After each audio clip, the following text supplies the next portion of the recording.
I gonna commit to holding up my phone this whole video? I guess I am. Hey guys! So today I want to talk about something that you guys have been asking about a lot and I just haven't really gotten to, and it's been a big deal in my life. It's been very pressing and it's been all over the media. I mean, everybody's been talking about it.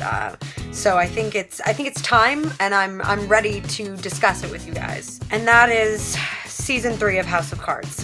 For those of you unfamiliar, House of Cards is that Netflix original with Kevin Spacey that everyone loves, including myself. I love House of Cards. I think it's great. Feels like you're watching Shakespeare because they have all of these really cool, like, asides that the main character Frank has. It's a very good show. Today, again, I want to discuss specifically Season 3. So if you haven't seen Season 3 and you're planning on watching it, or you don't want anything to be spoiled for you, stop watching this video. I'll have another one up tomorrow. You can tune in tomorrow. But I want to start off this review by saying that I am a huge fan of the show. I loved Season 1 and Season 2. Season 2 to me was like one of the most epic seasons of a show that I've ever seen. I thought it was like crazy because you're like, you think you know where Frank is going, and then you're like, oh my god, every episode he's taking some huge step or has some huge epiphany about what his next step should be, and you're like, how is this even happening? And then you end up where you thought he was going to end up, but you're like, how did we even get here? How did that even happen? Frank is a wizard, essentially. I digress. I loved Season 1 and Season 2.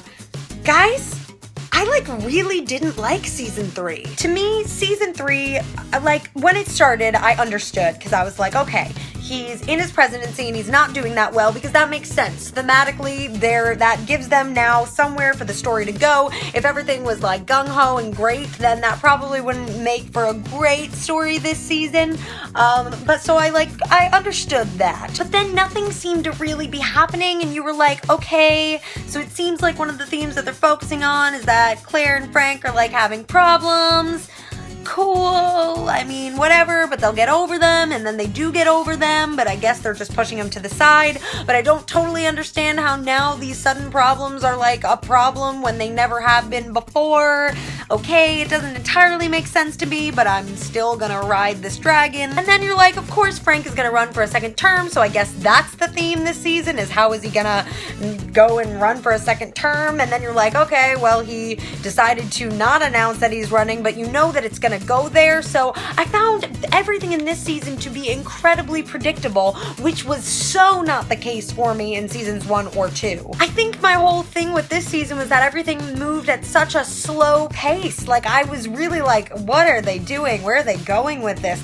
Like, even Doug felt just so ridiculously drawn out. I was like, oh god, like, really? This is it? Really? And the fact that it took him almost the entire season to also get back in Frank's good graces, like, to me, the pacing of this season was just so bad. I do like where the season, like, left off, you know, Claire's like, I'm leaving you, Frank. Like, that's a concrete move, and that is a big move, and I love Claire. I think Claire is one of the best, like, characters that this show has to offer. Same thing with Remy. I love Remy, and Remy had some really good stuff as well, but overall, I was just not impressed. This season didn't surprise me at all. This season felt just so blah. Maybe my expectations for this season were too high, but I mean, I think that's how it should be. You know, you finish one season of something and you hope that the stakes are raised and everything's heightened. Like the entirety of Breaking Bad, everything in Breaking Bad, every time you're like, oh my god, what could the next step possibly be? And they hit the next step. And I just feel like this season did not hit the next step for me at all. It was just, I don't know. And it had nothing to do with the acting or anything. It totally had to do with the story of this season, because I thought actually that the actors did a very, very good job with what they were given, but the story just didn't feel important. I felt like I was coasting through the season, and then when I was reaching the last episode, I legitimately was like, how did we get here?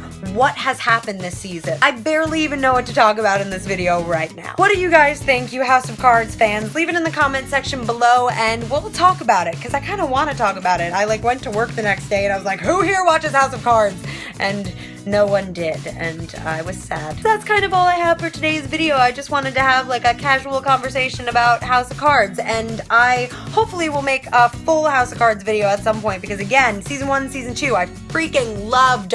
I hope that everyone goes and watches those shows, because I think this is also like stylish wise like one of the coolest shows that there is out there, and I think it's so cool that Netflix was able to produce something that is like on the exact same level as all the TV shows that are on your TV.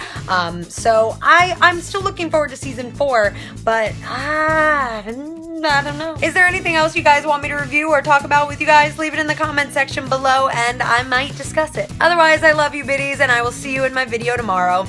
Bye!